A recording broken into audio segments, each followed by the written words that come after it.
as I promised earlier, to read from the rules of decorum. Here we go. The chairman of the Board of Supervisors has the authority to maintain order and professional standards during open meetings and may enforce the following rules. Those disregarding the rules will be subject to removal. Attendees should remain seated during an open meeting to minimize distractions to the board or other attendees unless called upon by the chairman to address the board or leaving the meeting room. No person attending an open meeting shall engage in disorderly or boisterous conduct, including but not limited to applause, whistling, stamping of feet, booing, making loud, threatening, profane, abusive, personal, impertinent, or slanderous utterances that disturb, disrupt, or otherwise impede the orderly conduct of the meeting. Signs, placards, banners, or other similar items will not be permitted in the audience during an open meeting if the presence of such items disturbs, disrupts, or otherwise impedes the orderly conduct of the meeting. So in other words, let's just all behave. Let's all be respectful. We're all here to exercise our First Amendment rights, and the last thing we would want is one of our friends or neighbors to interrupt us, so we don't want to do that to them as well. And I expect everyone to do that today. I know it's going to be a great crowd, and we're going to get through this meeting in an orderly fashion, but if you do violate the rules, one of the Board of Supervisors may make a point of order, or I myself will ask one of these fine folks here with our security services to remove you from the room so we can move forward, okay?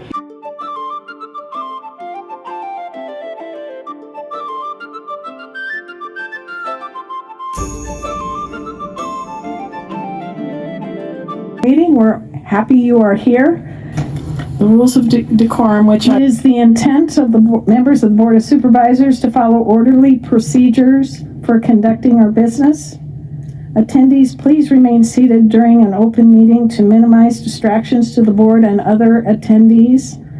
No person attending an open meeting shall engage in disorderly or boisterous conduct, including but not limited to applause, whistling, stamping of feet, booing, or making any loud, threatening, profane, abusive, personal, impertinent, or slanderous utterance that disturbs, disrupts, or otherwise impedes the orderly conduct of the meeting.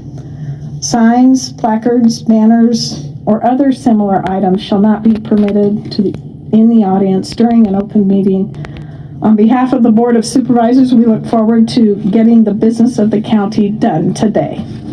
Thank you.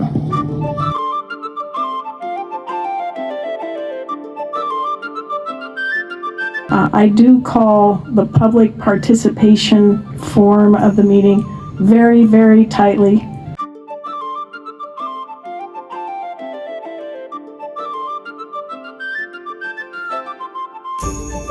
Stay on topic, stay on topic.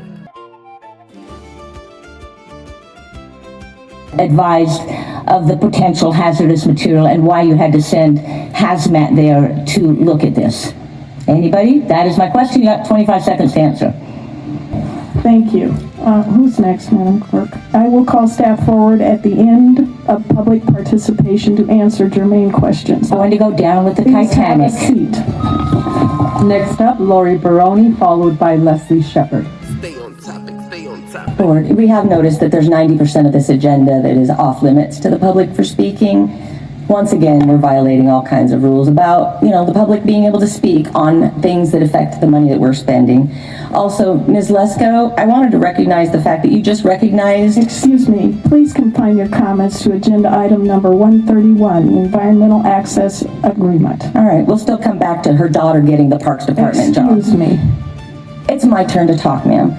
You're requiring unanimous you're requiring unanimous consent and involvement regarding environmental access, utility easements, and roadway dedication, all matters that directly affect property rights and long-term county obligations.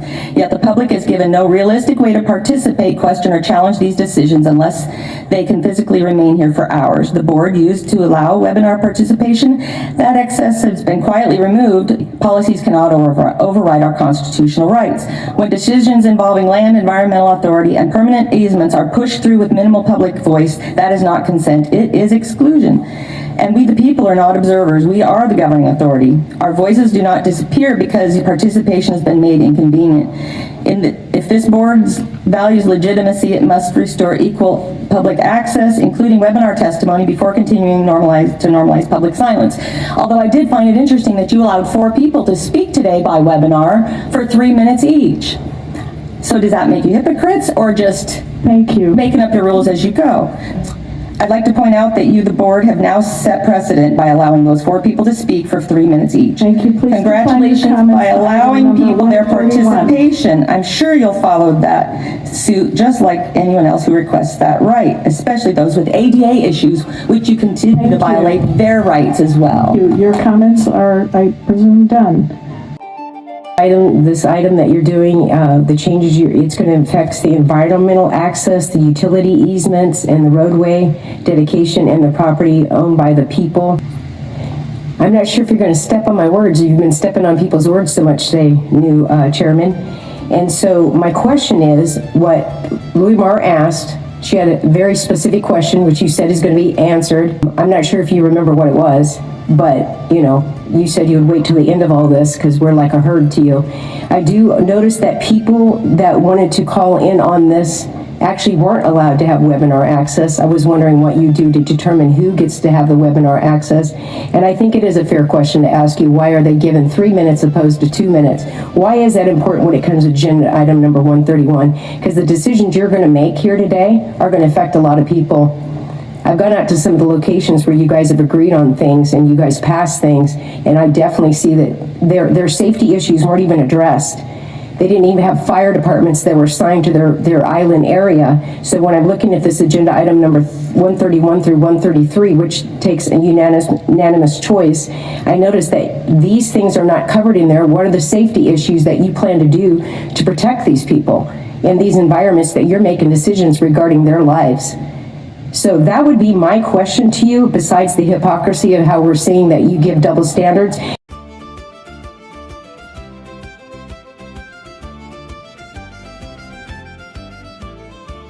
Raised a very valid question, and I understand it, but I have learned very painfully through firsthand experience that if you go down that road, then you start discussing, and since an item wasn't on the agenda, that would most likely generate public interest, or even if it didn't, you can't go there. So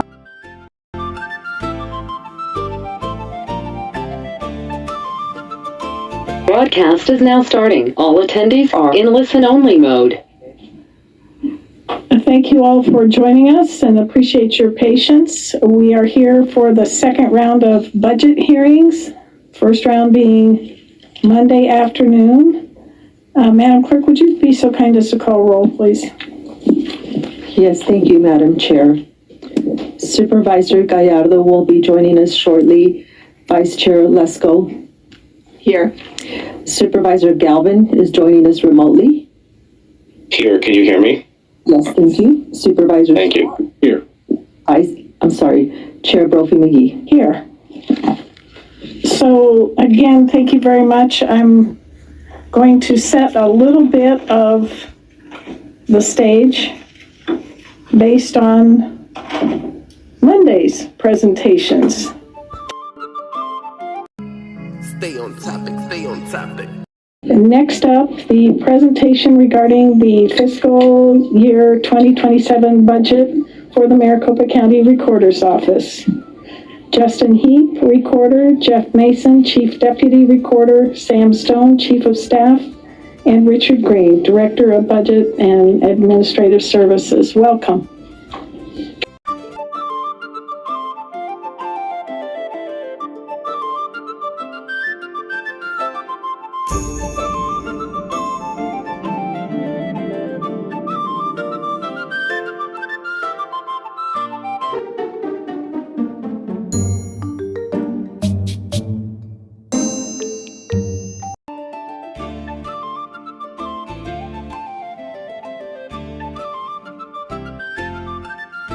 And Mr. Recorder, would you be so kind to introduce your company, your companions accompanying you, for the benefit of the audience and those online? Yes, to my right is my Chief of Staff, Sam Stone. To my left is Jeff Mason. He is my Chief Deputy. And at the end is Richard Green. He is my Budget Director. Thank you. Mr. Heap, please proceed. Thank you. Well, I appreciate the opportunity to present you to the board. It's very nice to see you all again in person. So,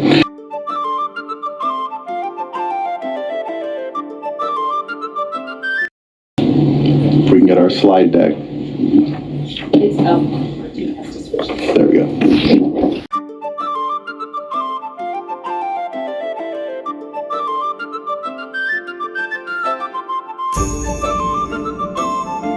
Stay on topic, stay on topic. Stay on topic, stay on topic. Okay, this whole presentation, I've heard the terms better customer service, fairness. I've heard not disfranchising voters. I've heard innovative solutions. These are the terms I've heard in everything that was requested. And that's great terms. But you stop and look at what I've seen, not only on social media, but people in your leadership staff. I want to get right down to it, guys. This is what's been posted. Stay on topic, stay on topic. Okay, we want to talk about fairness. We want to talk about, impartial. Let's talk about it.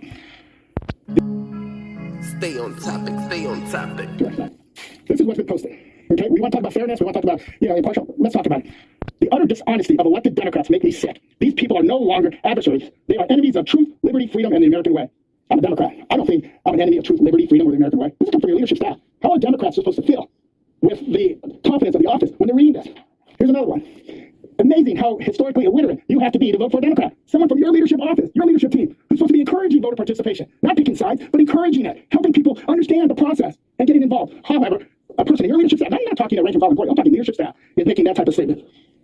We all have to pick sides in this upcoming civil war. I don't know what that's supposed to. That was in regards to the current political environment. Lots of Democrats have, in violation of their oath, should be tossed out of office. To be honest, if I have members on the Republican side too, they probably have violated their oath. But these comments continue on and on. Democrats have spent the last 9 months denying elections and claiming every yo-yo conspiracy on the planet. These are comments coming from your leadership team. So when you start talking about fairness, when you start talking about being impartial, how are voters Stay on topic, stay on topic. expected to have confidence in your ability to run elections when your leadership staff is saying this stuff? This is disgraceful. I have been here 10 years, and I have worked with so many countywide elected officials. I've never seen anyone in this county in a leadership position put out this type of statement. Never. I don't care who they are. I've seen so many countywide elected, from sheriff, county attorney, assessors, treasurers, clerk of the court, school superintendent, and even recorders. No one has had leadership that has put out this type of statement. We should be doing our job of servicing all of Arizona voters. It doesn't matter what political party they are. It doesn't. When I was there, if I was there and I put out this statement, Helen Purcell would have fired my ass. She would have, because she knew it was wrong. I know better. I know the importance of that office. The recorder's office is much different than the other offices because you're serving the voters. I've always said this. Disenfranchise one voter, you disenfranchise one too many. These are the types of comments that disenfranchise voters. Who the hell wants to go to your office for help knowing that your leadership team is saying this type of stuff? And if you're letting it, shame on you, guy. Shame on you. Correct this. I'm on the board of supervisors. I have a vote in this budget. How do you expect me to vote for this budget knowing your leadership team thinks this about a third of the registered voters in Maricopa County? Corrected, sir. Seriously. I may only want to be one vote, but I have a vote. I'm 1 of 5. This is disgusting. Thank you, Madam Chair. If I may respond? I think I'm going to leave it there, sir. I think I need to demand that I get an opportunity to respond. Quickly. And, thank you, Madam let me Chair. go ahead. Excuse me. One more thing before we move on. Okay, we talked about the special election boards, the voter registration type effort. We need to make sure we are not using taxpayer resources to get involved in politics. Your leadership team is doing it on government time. Now, I hope he took the day off when he tweeted this stuff out, but he's doing government hours. If that's not using government dollars to influence elections or getting political, I don't know what is. Mr. Heat. Madam Chair, Mr. Gallardo, you have me at a loss since I've never seen these tweets and you haven't identified the member of my leadership team that you're speaking of. However, let me say, I have both Republicans and Democrats who work for me in my office. I have directors in my office who are lifelong Democrats. Everything that I have done has shown nothing but impartiality in my time as the speaker. Now, if we really are going to decide that we're going to start digging through tweets and say that whoever these tweets are from, that this is somehow reflective, would we really like to dig through the tweets that Adrian Fontes made while he was recorder, or statements he's made then and after, or during the campaign? Do we want to look at Mr. Richards' previous tweets?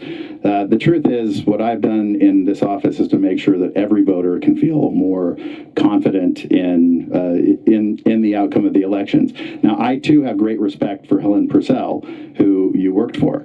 Now, the issue is, and where the ultimate reason why we are in this fight and why I have been fighting the board so hard is not about personal ego for me. It's about the fact that the previous recorder and the previous board signed an agreement that stripped my office of power. I came into the office with less power than any recorder in living memory.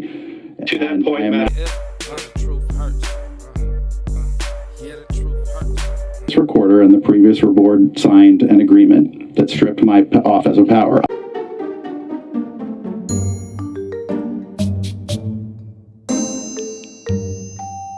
I came into the office with less power than any recorder in living memory. To that point, Madam Chair. To that point, Madam Chair. Justin Heap is now literally lying.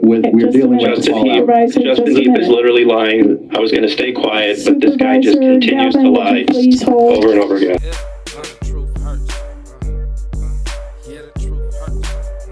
You know, I had a lot of questions I was going to ask regarding the presentation, because the presentation was very weak on facts and metrics, and we're really big on facts and metrics. So what I'm going to do in the interest of time is send a letter to the recorder with the questions I had on this presentation, which also might add was the last presentation to arrive in our desks. Madam Chair made a good point earlier in this meeting that it's important for us to get these presentations as early as possible, and I was thinking maybe that the recorder was last in getting us a presentation because it's going to be very full, voluminous packet, but it wasn't. It was very light and thin, so I'll just send in a letter with the questions that I had in the interest of time. Secondly, I do have concerns about this new voter signature verification process. I don't want it to be a disaster. Sometimes I fear it's a looming disaster. I am concerned that a lot of people who legally and validly voted last November saw their ballots be rejected for arbitrary reasons. We don't want that. Obviously, no one wants fraudulent ballots to go through, but I haven't seen or heard of any fraudulent ballots being referred by the recorder's office for criminal investigation. So if those ballots were not fraudulent, then what happened there? Also, secondly, this claim that they were quicker in signature verification comparing the ballots to 2024. We had 2 million ballots in 2024. We only had 700,000 ballots in 2025, so you really can't compare. And also, the Board of Supervisors had to come in and help the recorder's office because they had fallen behind, which is fine, because when we need help, we're going to ask them for help as well. But, you know, I think also my colleague from District 5 made a passionate argument about things. Stay on topic, stay on topic. About things that upset him, and I wish that the recorder met him halfway and either A, apologized, or B, promised to look into it and resolve it and address it. Comparing yourself to Adrian Fontes, I'm not sure if that's a good idea either. The recorder constantly invokes his predecessor, but he's been in office now for over a year. He can talk the talk, but we need to see him walk the walk. And I agree with my previous colleague who says that we want everyone to succeed. And it was really unfortunate, though, to see the recorder's office spend the last year engaging in political games, lying about a lot of different things and not concentrating on the task at hand, which is the reason why they seem to be careening from one disaster to another month by month. And then the recorder even had one of his staffers go out and face the music and face the TV cameras instead of doing it himself when they sent out 83,000 erroneous letters. I'd like to see the recorder step up and take accountability, because I know for sure the Board of Supervisors, we do that when we have to, when we should, and that's leadership. And what's also unfortunate is that just a week ago, the recorder in his office were blaming the Board of Supervisors for an IT issue that had popped up, but it wasn't that big of an issue because the recorder himself was down at the state capitol enjoying the ceremonies and festivities on that same day. So if you want to talk about cooperation, if you want to talk about meeting people halfway, you got to walk the walk, you got to talk the talk. I'm very concerned about this proposed new signature verification process, because frankly, I don't want, for example, a young man who just registered as Republican and wants to vote for the first time having his valid ballot rejected by Justin Heap. Thank you, Madam Chair. Stay on topic, stay on topic. Thank you, Supervisor Galvin. Closing comments. We are in court because you fired all your attorneys and hired an attorney outside the statutory process and sued us. And I've said right along, two parties can agree if they both want to, but not if one of them doesn't. Your automatic response to questions is to deflect, shift the blame, put line staff out in front of the camera to explain, and then go to each member's district and spread disinformation. I'll call it that. I think my colleague and from District 5 makes a good point. The recorder should be nonpartisan. Stay on topic, stay on topic. The recorder should expect his staff to be nonpartisan, especially on company time. You don't have to like someone, and they don't have to like you. You don't have to disagree. You don't have to agree with someone. They don't have to agree with you. Stay on topic, stay on topic. And it really is not about making your office appear or be perceived as the political arm of the far-right Republican Party. It needs to work in conjunction with the board. You need 5 votes, hopefully, or at least 3, to move forward. And we have to be in alignment with one another. So yes, we do need to notice and have meetings. Let's see where this takes us. I want to work with you. I want to resolve this. I wish I had the faith and the trust that is needed to do that, because I have been let down by your office more times than I can count. But that starts with transparency and answers to questions on your side as well, sir. Thank you.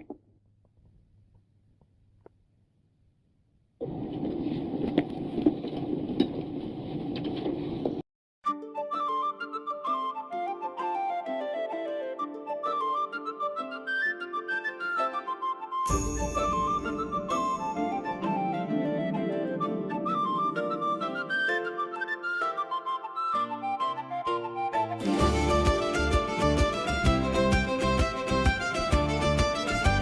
being able to speak on things that affect the money that we're spending. Also, Ms. Lesko, I wanted to recognize the fact that you just recognized. Excuse me, please confine your comments to agenda item number 131, Environmental Access Agreement. All right, we'll still come back to her daughter getting the Parks Department job. Excuse me. It's my turn to talk, ma'am. About You're requiring unanimous One. I'd like to point out that you, the board, have now set precedent by allowing those 4 people to speak for 3 minutes each. Thank you. Please Congratulations confine your by comments to allowing item number people their 131. participation. I'm sure you'll follow that suit just like anyone else who requests that right, especially those with ADA issues, which you continue to violate their rights as well. Your comments are, I presume, done.